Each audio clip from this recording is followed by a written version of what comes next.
Here we are, fearless at 4. Here we are, fearless at 4. I'm trying like new little I like it. theme songs all along. So I am acknowledging that yes, we are running a little bit behind today. Breakdowns lead to breakthroughs. And I had the most perfect spot set up, which was this coffee shop called Cafe Bene, which has this beautiful outdoor patio. And I went there, and sure enough, at like 4:50, it was completely and totally closed. Didn't they know we were coming? I know, and I was like, wait a second, So like, rude. I know it's not like, the end of the season yet. It's still warm, so it's like, let's like monopolize as much as possible the opportunity to like be outside. Yeah. So we are doing a little stoop sitting with my guest, Nicole Peterman of Zenred NYC. There she is. Hello. Hi, Sage. And of course, very New York, there's no trespassing, no smoking, no loitering. We've got a bar. We've got a bar. We're just giving a lot of culture here, a lot of New York City character. It's very real. It's very real. And we are here this afternoon to talk about being fearless, always. And I'm really excited to share Nicole with all of you and what she's up to. And I'm going to have her introduce herself, because no one can introduce oneself better than oneself. So, I'm going to have you introduce yourself.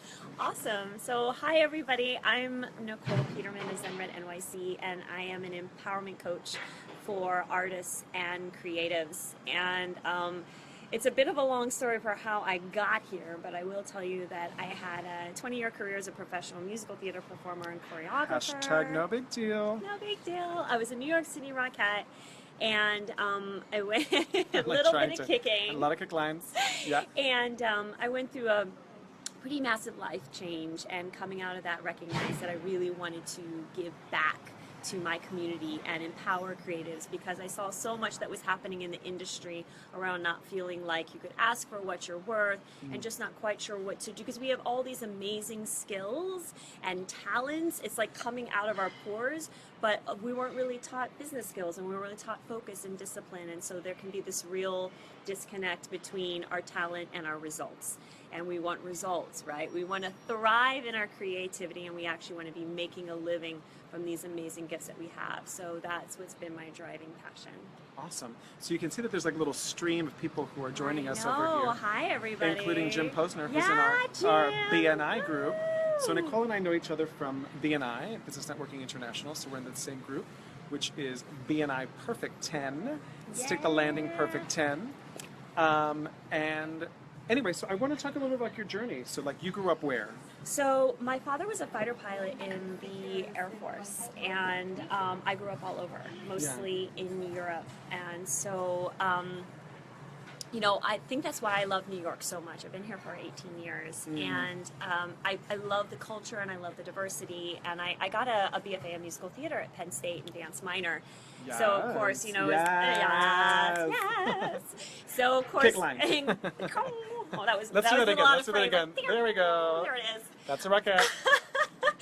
But, of course, as soon as I graduated, then it was like, well, you come to New York City, because if you're going to do live theater, you come to New York. Now, can we share a little bit about your becoming a rocket? Like the little tricksiness? The putting the Oh, Eduardo! Trixies. Can we talk about the Trixies? Okay, so here's Yeah. the deal. I actually was hired for Radio City the first time as a singer. I was actually brought in last minute because they had to fire someone. Yep. And Breakdowns lead to breakthroughs. Yeah, yep, exactly. Yeah. And the production stage manager knew me, actually, and so it was like a last minute scramble, and he basically was like, you want Nicole, and I mean, this was back in like 1998, people. So I get the phone call of, how soon can you come? How soon can you fax in a picture and resume? So I had to like come into Manhattan at like midnight to fax a resume, way back in the dark ages, people. Yeah. And so they were like, okay, can you get on a plane within 24 hours? And I did. And so I went down there, and I learned the Radio City show, but as a singer. Okay. In the ensemble, I learned it down in Myrtle Beach in 2 days.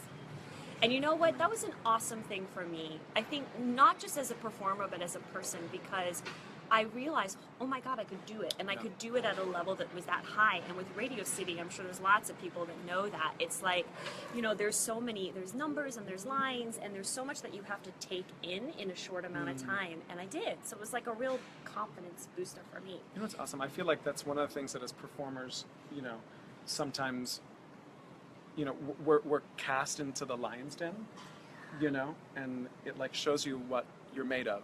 You know, I was an understudy. I was flown in to replace someone in a show, and I had like, you know, 3 days to learn it, and then I was in front of a live audience doing the show. You know. Yep. So it's like it really tests your mettle. You know, which is Yeah. awesome. So I love performers that have thick lion's den. skin. Yeah, Yes. we're awesome. We Yeah. really are, guys. Like, we And- actually have way more, I feel like, to give. I actually feel like performers make the best entrepreneurs. Well, let's talk about that. Yeah. Oh, okay. Yeah. So, because we have this ability to... Can I pause you for 1 second? Yeah. Because Jim Posner was confused with Tricked and Trixie's, and what I was doing is I was quoting Gollum, because I know that you're a fan of Lord of the Rings. I love Lord of the Rings. Yeah, and I'm a huge fan of Lord of the Rings too, and anyway, so that's why I said Trixie's. Yes. So we should finish the Trixie story. Okay. Your Trixie's Oh, as Trixie's. a Rockette. Okay, Yeah. so what happened was, then the following year, so I was hired as a singer. And that was the first year that I worked for Radio City. But then when I came back and was wearing my like Radio City jacket, everyone was like, "Oh, you were a Rockette, right?" And I was like, "No, I was a singer." Like, I didn't view myself as a Rockette. Here's another Right. like big life lesson, guys. I didn't view myself as a Rockette. But everyone was like, "Oh, you must have been a Rockette." So I was like, I guess I should probably audition. So I wasn't like one of those girls that grew up with dreams of being a Rockette. I really just wanted to be a working performer. You know, I wanted to be a working dancer. So the next year I went in, and because I basically saved their butts with this situation, then I got hired to be a Rockette at the age of 24, and it was because of the good work that I had done as a singer. Awesome. Yeah. So then the little Trixie part Yes. is that when I Rockette secrets. Yeah. When I was hired, the height minimum was 5'5" and a half. I'm actually 5'5". I don't look it. Like, I'm all legs. So, you know, I look taller She's than going I to do a am. kick line later. Yeah, It's gonna be I'm awesome. going to do a little kick line here on the stoop. Yeah. So, but then when I had to go back and audition again after doing it the first year, they raised the height to 5'6", and they measure you. They like literally stick like the thing right on the top of your head, Oh, and they wow. measure you. And so there were a lot of changes that had happened in Radio City, and I knew that I really needed to bring my A game, and it didn't just matter that I'd worked there before. And so I put little tiny inch lifts in my socks so that I would be 5'6". What? But here's the crazy thing, guys. Yeah. When I got hired to be a Rockette again, I was second from the end on the left, and there was a girl that was shorter than me. So I She think she was- was Trixie's too. 5'4" and a half. 5'4" and a half. Just At the end of the gonna day, it doesn't say. matter as long as you have great legs. Exactly. I guess that's what it is. That's my Trixies. So now let's talk about entrepreneurship, because you're about to launch a really exciting venture. I So, you am. know, I just know that there are a lot of people in my world, you know, who are creatives, you know, a lot of women creatives, you know, a lot of artists, you know, and so much of the challenge is because we don't view ourselves as entrepreneurs, but as artists, you're entrepreneurs, right? So how do you instill your creativity with the same discipline and drive of a business person, you know, to achieve what you want to achieve? And that's what Yeah. I feel like you're taking on now. I love that, because it's like, it's so true, and I'm not quite sure how programs have changed, but when I went through my BFA, it really was all about the craft. Right. You know, and there was a business side to it, but it was pretty small. And I feel like the business side of the industry was really like a crash course that I learned when I moved here. Right. And so, but it's so important for all creatives to view themselves as a business and to be viewing what you're doing as having a space of work. So this is where I get really passionate, because creatives, you know, Yeah. we have no problem with content creation. You Right. know, we have got songs and books and words and so many things literally coming out everywhere, but we don't have like the business skills, we don't have the focus, the discipline, the time management, and a lot of times we've got quite a bit of scarcity going on around money, which is like believing, I can't invest, or I can only invest in these things. And so there's a lot of misunderstanding that happens, that when we look at entrepreneurs or business people, we think, well, they have all those things. Right. But it's like, we actually have the ability for all this too, because think about the discipline that it took for, you know, us to learn a script, or for us to learn an instrument, or to be able to learn how to write, all of those things. We actually have so much more. And I'll tell something else. Creatives are the best salespeople. I mean, because we're selling ourselves all the time, right? We're on stage. You know. But I don't think that there's been a understanding that that's what was going on, because I think it's gotten caught up in, oh, selling is icky, and it's like, no. When you are up on stage, when you are talking about what you do, that is being in service to your audience. Right. So maybe a better way to put it is that we are great servers to our audience. That's who we're really looking for. But I think about when I was a performer, I got hired to sell things all the time. Right. Because we have great energy. Yeah. We know how to speak. And if you don't, talk to this one, because he'll teach you how to. Fearless Communicators, #no big deal. So I feel like it's such a great moment to just kind of be like, wait a minute, I actually have the resources. It just might be that it's mindset. And it's like how I've been looking at it. Right. So let's talk a little. The light is shifting here. It's like the know. sun I'm like, oh is like my. it was so cloudy, and now all of a sudden we have like a little heavenly spotlight. So we have some comments. You know, so Mikhail Zolotov Hack says that is so quotable, Eduardo. It just doesn't matter when you have great legs. So I think I'm going to start hashtagging that, right? Zahira, yes, OMG, that's me. Yes, it is you. Hi. Hi. You know, I'm happy that you're hearing yourself being reflected in this conversation. And Jorge, I think I see you there as well, and like you agree 100%. Yes. I think it's probably about your kick line and having great legs. And Stephanie joined. Hi, Stephanie. Hi, Stephanie. Stephanie is this amazing graphic designer and original collaborator with Fearless Communicators, and super fearless in her own life. We're going to have to get her here on some stoop and chat about her adventures. Yes. So let's talk about this program, because you're launching this thing. It starts on Monday, Yeah. right? And it's totally free. We're going to do that the long way. FREE. Free! Yeah. Free. Yes. Oh my so let's God. talk about that. Yeah, so this thank was a you. labor of love for you. You've been doing this, working on this for a while now. Yeah, this has been my baby I'm birthing. You're birthing the baby. I'm And what birthing is the baby that you're birthing? So the baby that I'm birthing is called Center Stage and In Demand. And we're uncovering the secrets to claiming the spotlight, actually being booked consistently, and earning what you're worth. So I'm really offering tools around how to be celebrated and seen, but how to be celebrated and seen from a place that you're not exhausted, because we've all been there with the hustle and banging our head against the wall, and like I said, not seeing the results. And so I really wanted to be able to offer these sort of like strategies and business tools and pricing and like all these nitty-gritty things that we didn't get because we were spending our time learning how to write, learning how to dance, you know, learning how to work on our craft. So our craft, guys, it's a solid, right? This is about finding your audience, an audience that stays, and an audience that's going to pay you. Yeah. And how many people are, I mean, you have all these different types of experts. Yeah. So who's coming? This is really exciting because it's totally free, and I have put together 32 top industry experts. Wow. Yeah.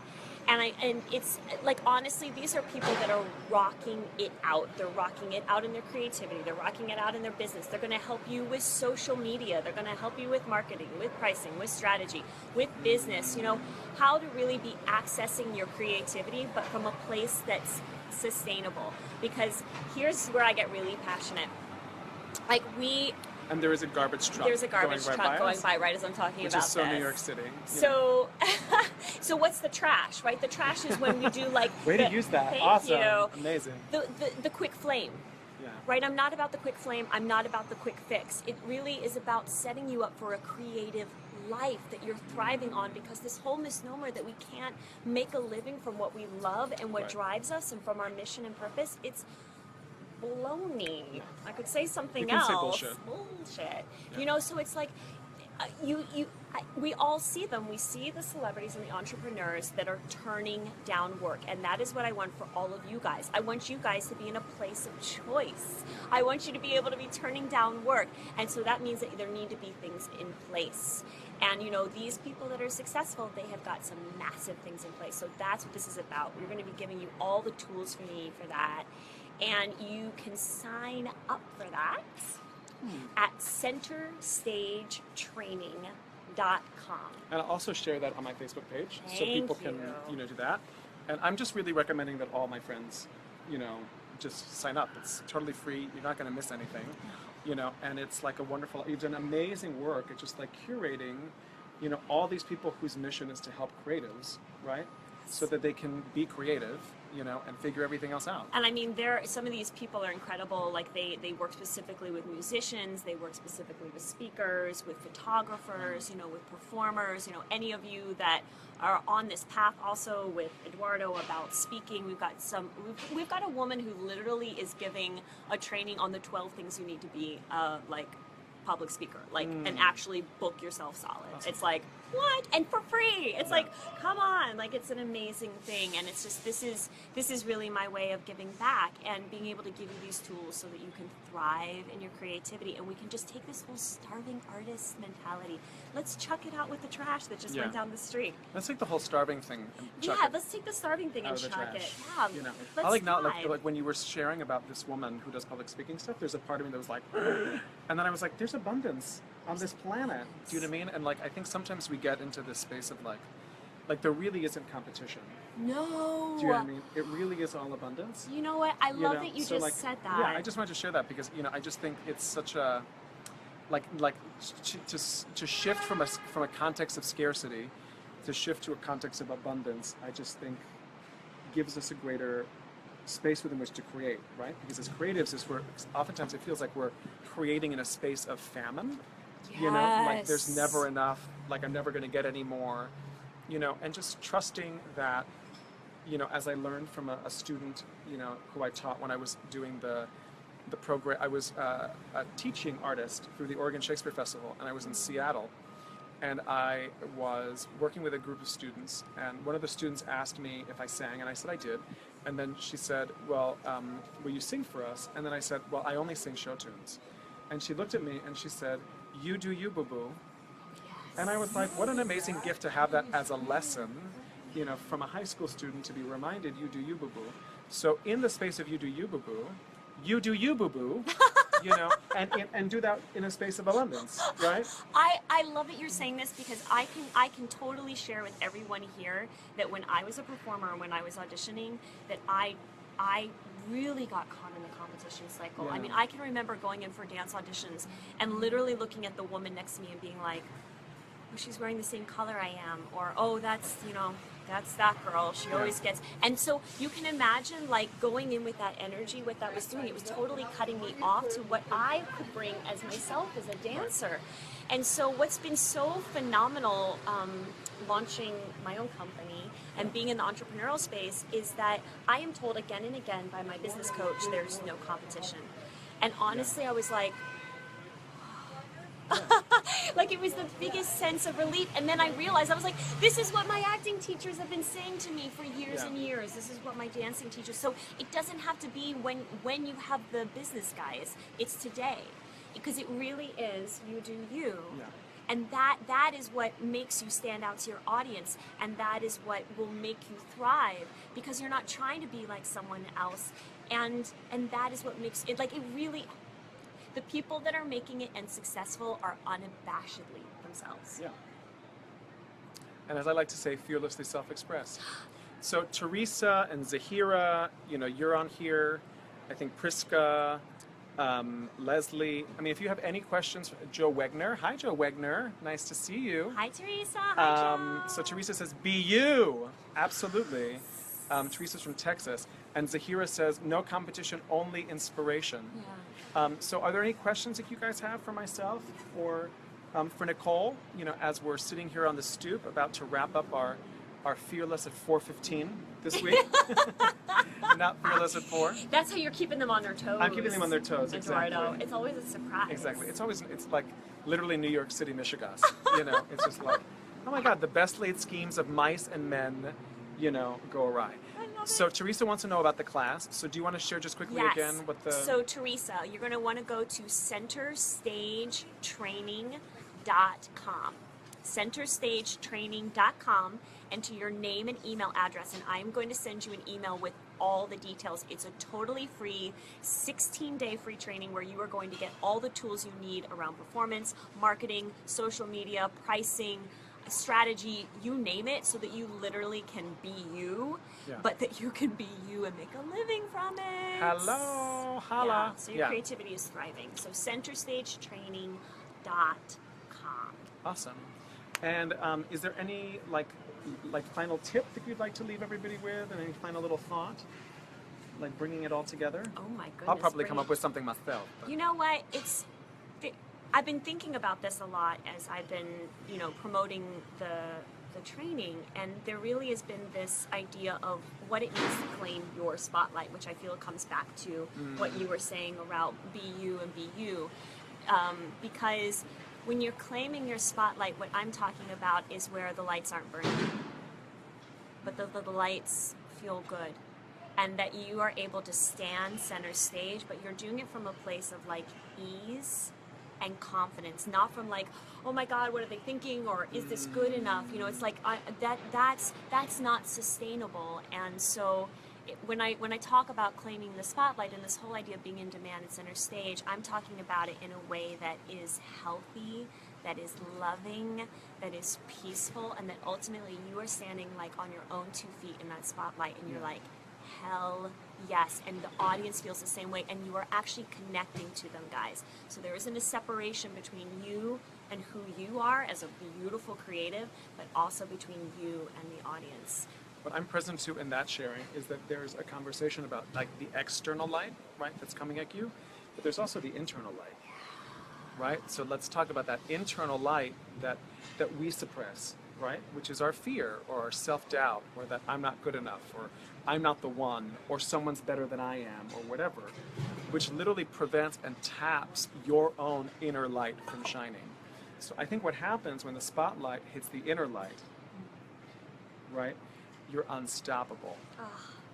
So, I mean, hashtag nailing it. That was just like a little truth on the stoop is what's happened. Hashtag truth stoop. Fearless and Zen Red NYC. Yeah, absolutely. So, so here we are. So we're going to wrap up this this conversation. I'm so happy to introduce you to this community, and so thrilled to have you along for the ride. You know, I'm so excited to see what you're building and developing. You know, and you know, I think the challenge for all of us this week is to just really like allow your inner spotlight, you know, to shine, right? And then also, you know, in that space, allow the light to shine on you, you know. And sometimes we avoid that light, right? And I think what you're talking about is like literally allowing yourself to stand in that light, center stage, be seen, be heard, speak your truth, be your truth, you know, and let the creative you shine. So with that, so beautifully said. You're welcome. I'm going to say fearless, speak free, love more. Okay? I love it. Awesome. Eduardo. I love it too. Can we get a kick line? Can we just get a little? I think. Oops. Woo! We're gonna do a little kick line on the stoop right now. I'm gonna. Wait a minute. We're gonna. Here we go, and hit it. There we go. Showcase.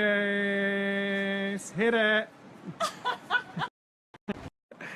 Thank you very much.